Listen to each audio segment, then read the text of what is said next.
Adakah sukan mampu membentuk budaya media sukan mampu membentuk budaya sukan yang lebih sihat dan matang di Malaysia, bang? Sepatutnya mampu, sihat dan matang, tapi malangnya saya rasa tidak.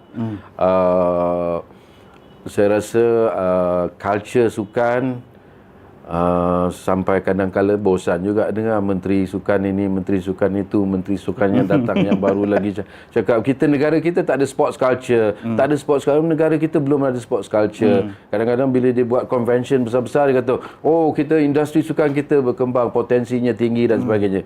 Kadang-kadang saya pedih juga kan, yang mana satu ni kan, ada culture ke tak ada culture. Tapi kalau tanya saya, kita dah bersukan Piala Malaysia misalnya sudah pun bermula pada tahun 1921. Okey, betul. 1921 dah lama dah tu. Jadi kita pun ada tahun 50-an pun Wong Peng Sun jadi juara All England yang pertama negara kita. Lepas tu ada Eddie Chong, ramai lagi lah. Anak-anak Malaysia main badminton dah menempuh nama di England dan sebagainya kan, sebagai juara-juara All England dan sebagainya. Nak kata tak ada culture sukan? Ada. Cuma lemahnya dari segi kadang-kadang untuk melaksanakan program-program lah. Pelaksanaan Pelaksanaan banyak, bukan sikit tau.